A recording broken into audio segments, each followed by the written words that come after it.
Assalamualaikum warahmatullahi wabarakatuh. Perkenalkan, nama saya Muhammad Ihsan Hadi, NPM 71921286. Di sini saya akan menjelaskan tentang permasalahan dan kebijakan UMKM.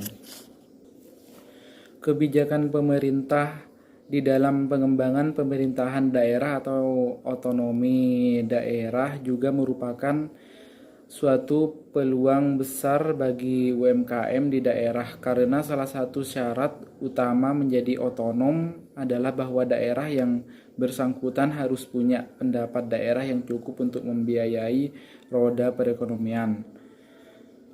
Jadi peranan UMKM di daerah tidak hanya sebagai salah satu instrumen kebijakan pemerintah untuk menghilangkan kesejahteraan pendapatan atau pembangunan antara wilayah, tetapi juga sebagai alat pengembangan ekonomi daerah.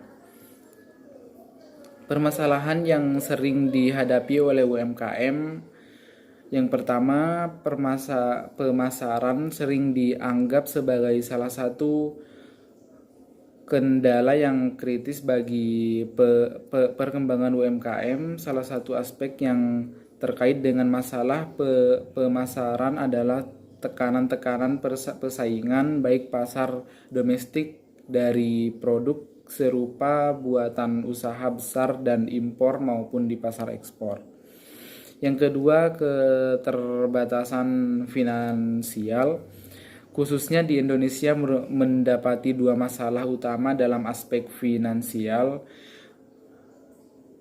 mobilisasi modal awal atau startup kapital dan akses ke modal kerja dan finansial jangka panjang untuk investasi yang sangat diperlukan demi pertumbuhan output jangka panjang. Walaupun pada umumnya modal awal bersumber dari modal atau tabungan sendiri atau sumber-sumber informal, namun sumber-sumber pemodalan ini sering tidak cukup untuk kegiatan produksi. Yang ketiga, sumber daya manusia atau SDM. Keterbatasan SDM juga merupakan salah satu kendala serius bagi banyak usaha mikro dan kecil di Indonesia, terutama dalam aspek-aspek entrepreneurship, manajemen bisnis, akuntansi, dan processing, teknik permasalahan dan penelitian. Yang keempat, bahan baku. Keterbatasan bahan baku atau input lainnya juga sering menjadi salah satu mikro dan kecil di Indonesia. Hal ini dikarenakan jumlah ketersediaan bahan baku yang terbatas serta harga bahan baku yang tertinggi. 5. Keterbatasan teknologi, khususnya usaha-usaha rumah tangga atau mikro, disebabkan oleh banyaknya faktor, diantaranya keterbatasan modal investasi untuk membeli mesin-mesin baru atau untuk menyempurnakan proses produksi, keterbatasan informasi mengenai perkembangan teknologi atau mesin-mesin dan alat-alat produksi baru, dan keterbatasan SDM yang dapat mengoperasikan mesin-mesin baru atau melakukan inovasi-inovasi dalam produksi maupun proses produksi. Selanjutnya, bentuk kelembagaan untuk perumusan dan inflasi kebijaksanaan UMKM.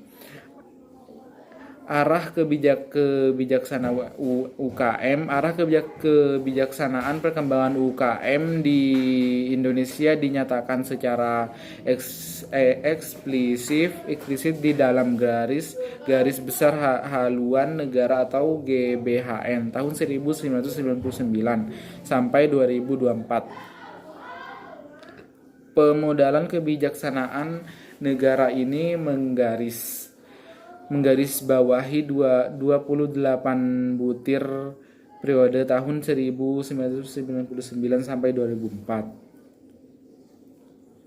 Struktur pemerintahan pada tingkatan nasional dalam hal eksklusif. Struktur pemerintahan secara garis besar dapat dibagi ke dalam 3 elemen utama, yaitu pembuatan kebijaksanaan dan koordinasi manajemen dan pelaksanaan fungsi oleh departemen.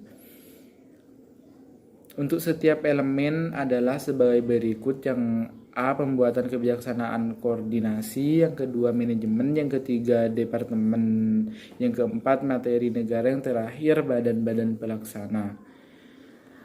Pada tingkat regional, Indonesia dibagi dalam lebih dari 30 profesi dan setiap profesi dikelola oleh seorang gubernur dalam suatu badan pembuatan undang-undang di tingkat Teleologi, yaitu Dewan Perwakilan Rakyat Daerah atau DPR, mana anggota-anggota dipilih melalui pemilihan umum yang memiliki gubernur atas persetujuan presiden.